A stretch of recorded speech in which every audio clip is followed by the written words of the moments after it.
Finally पहुंच चुके हैं हम। Welcome to Maharana Pratap ISBT Kashmiri Gate. तो दोस्तों, इस तेज़ दौड़ती ज़िंदगी में कभी कभी ज़रूरी होता है रुककर सांस लेना और ख़ुद को फिर से महसूस करना। यही मकसद है इस यात्रा का। भीड़ से दूर पहाड़ों की शांति में, प्रकृति की गोद में कुछ पल बिताने का। पौड़ी गढ़वाल की इन छुपी हुई खूबसूरत जगहों की सैर न सिर्फ आंखों को सुकून देती है, बल्कि दिल को भी सच्ची खुशी का एहसास दिलाती है। यह सफ़र एक यादगार अनुभव है जो आपकी ज़िंदगी की असली खूबसूरती से मिलाएगा। तो चलिए दोस्तों, शुरुआत करते हैं इस जर्नी की। फाइनली पहुंच चुके हैं हम। Welcome to Maharana Pratap ISBT Kashmiri Gate. तो यहाँ से बस पकड़ते हैं कोटद्वार की और वहाँ से आगे की जर्नी आपको बताते हैं। Welcome to Maharana Pratap ISBT Kashmiri Gate. तो यहाँ से शिमला, देहरादून, कोटद्वार और उस तरह की बसें मिल जाएंगी आपको। और आगे देखते हैं कितनी भीड़ है आज। वैसे तो मोस्टली काफ़ी भीड़ रहती है, आज देखते हैं कितनी भीड़ है। सुबह सुबह भी मैंने देखा है 12 बजे भी और 1 बजे भी यहाँ पे बहुत भीड़ रहती है। इस तरह से यहाँ पे चेक इन काउंटर है, यहाँ बीवीजी स्टाफ चेक करता है। और ये देखिए इस तरह से यहाँ पे लाइन में चेकिंग होती है। तो यहाँ से अब जाएंगे नीचे और कुछ इस तरह से बना हुआ है। ये देखिए इस तरह से यहाँ से चेकिंग हुई थी और यहाँ पे ये काउंटर भी बने हैं। यहाँ पे हिमाचल का, चंडीगढ़ का, काशी का आप इंक्वायरी कर सकते हैं। इंटरसिटी बस और लक्ष्मी हॉलीडेज़ के भी काउंटर है। तो अभी अपन लोग क्या करेंगे, यहाँ से जाएंगे नीचे और सीधा चले जाओगे तो आप वहाँ मोनेस्ट्री मार्केट और मजनू के टीले के लिए जा सकते हो। बट अभी यहाँ से देख सकते हैं कितनी ज़्यादा भीड़ है। तो यहाँ से अपन लोग जाएंगे सीधा नीचे। तो आगे की जर्नी बताऊँगा फिर। तो दोस्तों, हमारी यात्रा की शुरुआत हो चुकी है और हम दिल्ली के आईएसबीटी कश्मीरी गेट से निकल चुके हैं। उत्तराखंड के पौड़ी गढ़वाल जिले के बिरोखाल ब्लॉक के बाड़ा गांव की यह यात्रा अपने आप में विशेष महत्व रखती है। दोस्तों, यह एक स्थान से दूसरे स्थान तक पहुंचना नहीं है, बल्कि जीवन के अलग अलग रंगों और अनुभवों को महसूस करने का अवसर है। और दोस्तों, मेरा पर्सनली तौर पे मानना है, यात्रा करना मन और आत्मा के लिए उतना ही आवश्यक है जितना शरीर के लिए भोजन, क्योंकि हमें नए स्थान, नई संस्कृति और नए लोगों से जोड़ता है। तो आज देख सकते हैं अभी हम बैठे हैं उत्तर प्रदेश परिवहन निगम की बस में और अभी तो भीड़ काफ़ी कम है। तो अभी यहाँ से जा रहे हैं। तो इस सफ़र में हम दिल्ली से निकलकर मेरठ, बिजनौर, नजीमाबाद और gateway of track and temple कहे जाने वाले कोटद्वार होते हुए आगे बढ़ेंगे। इसके बाद का मार्ग हम पहाड़ों की गोद में बसे बिरोखाल और वहाँ की प्यारी सी घाटी में बसा बाड़ा गांव तक ले जाएगा। यह गांव अपने प्राकृतिक सौंदर्य और सादगी भरे लोगों और उत्तराखंड की सांस्कृतिक छवि के लिए प्रसिद्ध है। यहाँ बहती है बाड़ाघाट नदी, पास में स्थित है चैड़ा गोदुन झरना और माँ भगवती मंदिर यहाँ की पहचान है। तो अभी यहाँ से निकल रहे हैं दोस्तों। और आप देख सकते हैं आज मौसम भी काफ़ी साफ़ है और ये देखिए खेतों में चावल की खेती की जा रही है और अभी पानी डाला गया है इधर। तो अभी अपने सफ़र में आगे बढ़ते हैं। तो दोस्तों, काफ़ी लोग कहते हैं कि मैं ज़्यादातर यात्राएं अकेले करता हूं और मैं काफ़ी ज़्यादा यात्राएं करता हूं। तो मैं उनको कहना चाहूँगा कि जीवन में यात्रा का महत्व केवल स्थान बदलने में नहीं है, बल्कि यह आत्मा को बदलने, मन को नया दृष्टिकोण देने और नए दुनिया को नए नज़रिए से देखने का एक माध्यम है। दिल्ली से उत्तराखंड के पौड़ी गढ़वाल जिले के बिरोखाल ब्लॉक के बाड़ा गांव तक की यह यात्रा मेरे लिए सिर्फ एक भौगोलिक सफ़र नहीं है, बल्कि भावनाओं, यादों, संस्कृति और आत्मिक अनुभव से भरपूर एक अनमोल अध्याय है। तो दोस्तों, इस यात्रा की शुरुआत मैंने दिल्ली से करी थी, आईएसबीटी कश्मीरी गेट से। और एक शहर जो अपनी भागदौड़, तेज़ रफ्तार और आधुनिक जीवन शैली के लिए जाना जाता है, लेकिन इस शोरगुल के बीच मन कहीं ना कहीं शांति और सुकून की तलाश में रहता है। तो जब भी पहाड़ बुलाते हैं तो यह तलाश एक सफ़र का रूप ले लेती है। तो दिल्ली से निकलकर, जैसे कि मैंने आपको बताया कि हम मेरठ होते हुए, बिजनौर होते हुए, फिर नजीमाबाद होते हुए गेटवे ऑफ ट्रैक, जिसको कि कोटद्वार कहा जाता है, वहाँ से आगे बढ़ेंगे और वहाँ हमारी मुलाकात होगी सूरज सिंह भाई से और उनकी धर्मपत्नी से, जो इस सफ़र में कोटद्वार से हमारे साथ जुड़ेंगे। और साथ ही हमारे साथ होंगे सबके चहेते श्री कैलाश रावत भाई जी। तो दोस्तों, अभी हम पहुंच चुके हैं मीरापुर में और यहाँ पे बसों के लिए और सवारियों के लिए रुकने के लिए एक ढाबा है, जो फैमिली रेस्टोरेंट ढाबा। तो चलिए आज इस ढाबे से अवगत कराते हैं आपको। तो सबसे पहले यहाँ पे भाई हैं। क्या नाम है आपका? सहाल। और सर, ये फैमिली टूरिस्ट ढाबा है, ये कब से चला रहे हो आप? ये तो लगभग 5 वर्ष हो गए। 5 साल हो गए इसमें है। तो और ये भाई साहब, आपका क्या नाम है सर? मोहम्मद इमरान कुरैशी। ये मतलब कितने बजे 24 घंटे ओपन रहता है? जी सर। उत्तराखंड की सारी बसें रुकती हैं यहाँ पे, जो कि कोटद्वार वगैरह, नजीमाबाद की होती हैं और यूपी की भी। यस। तो इसमें क्या क्या मिलता है सर आपके? फेम खाना मिलता है। हाँ, हाँ। दाल फ्राई है, दाल मखनी है, मटर पनीर है, शाही पनीर है, अच्छा। कढ़ाई पनीर हाँ, हाँ। है, मिसवेज है, दाल तड़का है, आलू दम है, जीरा अच्छा। राइस है, जीरा आलू है, आलू पराठा है, पनीर पराठा है, लच्छा पराठा है, स्टफ पराठा है। कई लोगों से सुना है यहाँ पे मतलब सिटिंग अरेंजमेंट ठीक रहती है, खाने में साफ़ सफाई रहती है, हाइजीन देखो पूरा देख सकते हैं मेंटेन करके रखा है, सफाई वगैरह पूरी रखती है यहाँ पे, फैन वगैरह की पूरी सुविधा और स्पेस भी काफ़ी ज़्यादा है यहाँ पे, आराम से मतलब 50-100 लोग खा सकते हैं, है ना। तो 24/7 खुला रहता है। जी। चलो बढ़िया है। और कुछ आप कुछ कहना चाहेंगे? बस हमारे फैमिली टूर यहाँ पे आइए और खाना खाइए। बिल्कुल। और आप क्या कहना चाहेंगे भैया? ये अपना है एक अपना बैठिए और इंजॉय करिए। चलो, आप तो यहाँ पे स्पेस भी होगी काफ़ी, है ना, खड़ी करने के लिए। देखिए, तो ये इस तरह से इनका आप देख सकते हैं आउटलेट पूरा रेस्टोरेंट, और काफ़ी साफ़ सफाई है देखिए भाई। तो दोस्तों कुछ इस तरह से नज़ारा है, यहीं पे सभी बसें रुकती हैं उत्तराखंड परिवहन निगम की और उत्तर प्रदेश परिवहन निगम की, और कुछ यहाँ पे शॉप्स बनी हुई हैं। तो दोस्तों हमारी बस भी मीरापुर के फैमिली रेस्टोरेंट पर रुकी, और दोस्तों आपको बताना चाहूँगा यहाँ आने से पहले मैंने कुछ लोगों से इस जगह को लेकर नकारात्मक अनुभव सुने थे।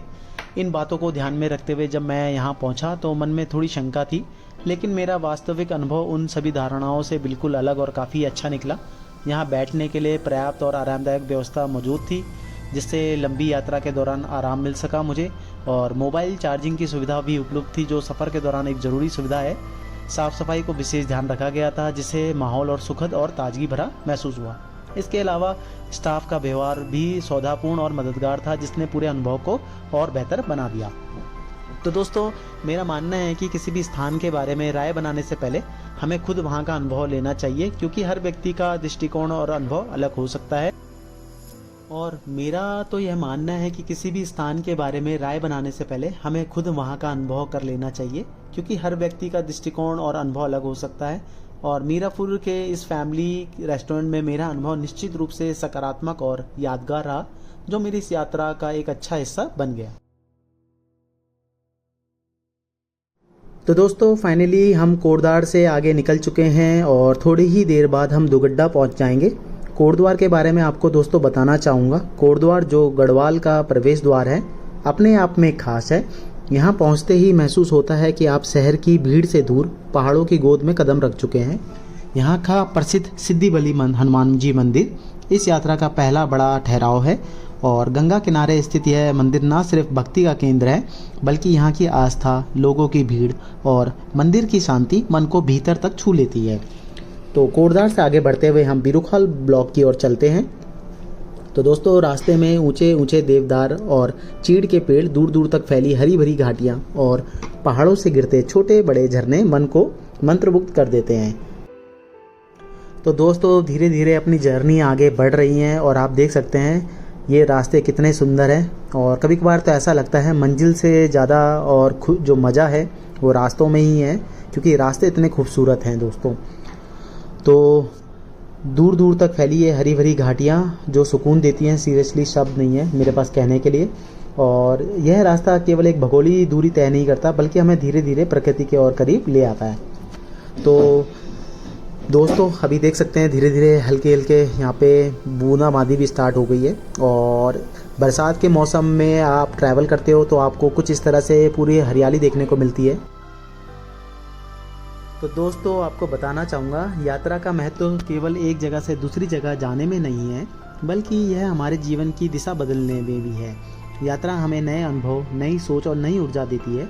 जब हम अपने आरामदायक दायरे, कंफर्ट जोन से बाहर निकलते हैं तो हम नए लोगों से मिलते हैं, अलग अलग संस्कृतियों को देखते हैं और उन पलों को जीते हैं जो किताबों और इंटरनेट पे नहीं मिलती। और मेरा खुद का ऐसा मानना है, यात्रा मानसिक तनाव को भी कम करती है और रचनात्मकता को बढ़ाती है, और हमें जीवन के असली मायनों से जोड़ती है कि असल मायने में जीवन का क्या महत्व है। तो दोस्तों धीरे धीरे हमारी जर्नी आगे बढ़ रही है, और जो ये नज़ारे जो देखने को मिल रहे हैं सीरियसली पौड़ी गढ़वाल ज़िले के, अभी हम दुगड्डा ब्लॉक में ही हैं। तो जैसा कि मैंने आपको बताया कि यात्रा के काफ़ी महत्व हैं, और अलग अलग संस्कृतियों को जब हम देखते हैं तो हम उन पलों को जीते हैं जो अक्सर हमें किताबों वगैरह में नहीं मिलती। तो दोस्तों अभी पहाड़ों की शांति में बैठकर बहते पानी की आवाज़ सुनना, गांव के लोगों की सरलता और महसूस करना, दूर दूर तक फैले आसमान को देखना, और ये हरियाली सिर्फ पहाड़ों में आकर ही दिख सकती है। और ये समय मेरा मानना है कि हमें यह एहसास दिलाता है कि जीवन में भौतिक चीज़ों से ज़्यादा महत्व अनुभव से है।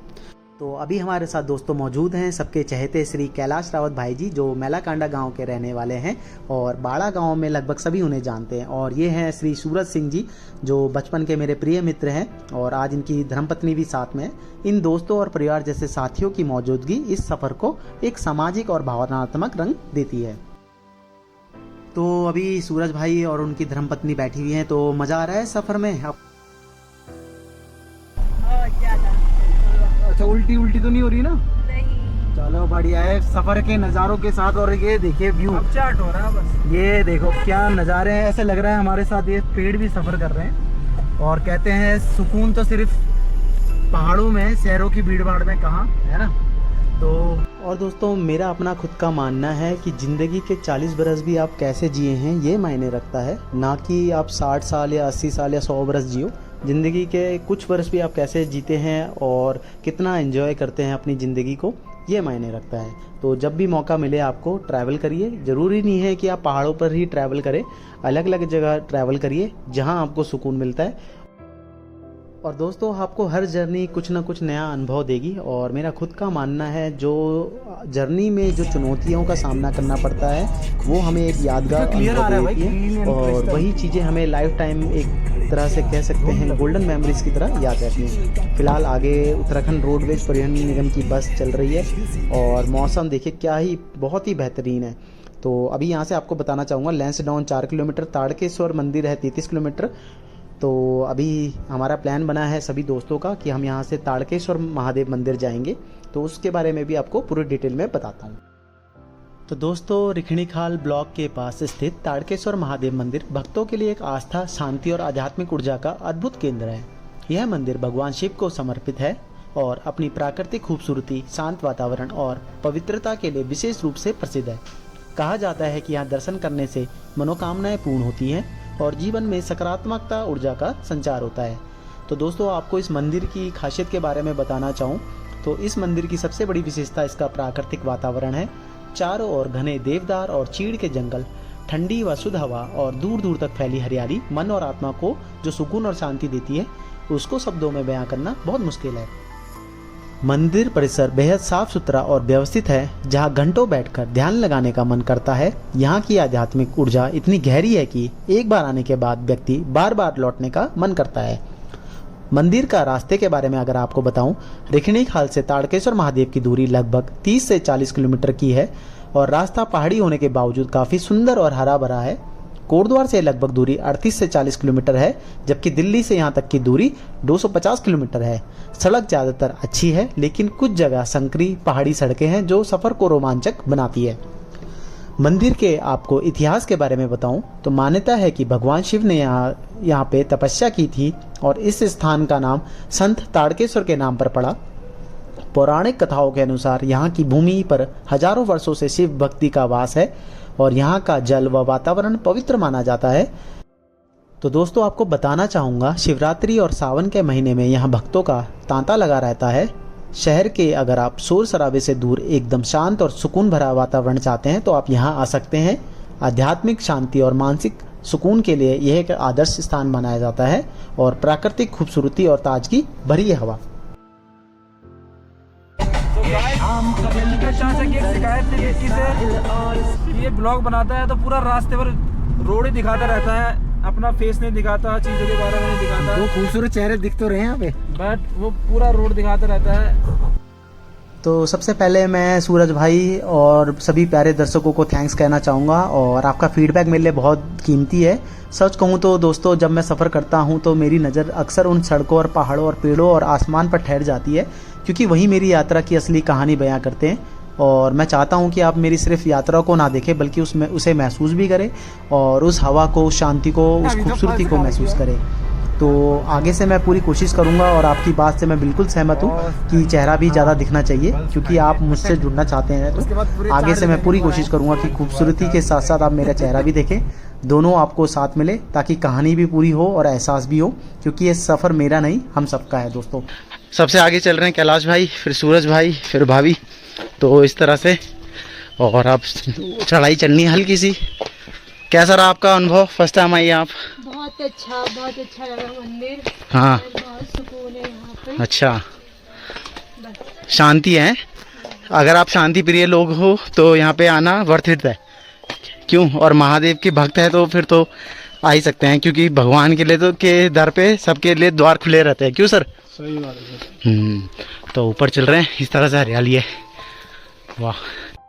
तो दोस्तों कुछ इस तरह से नज़ारा है ताड़केश्वर महादेव मंदिर का। और ताड़केश्वर महादेव मंदिर केवल पूजा और दर्शन का स्थान नहीं, बल्कि एक ऐसा अनुभव है जो आपकी आत्मा को भीतर से शांति देता है।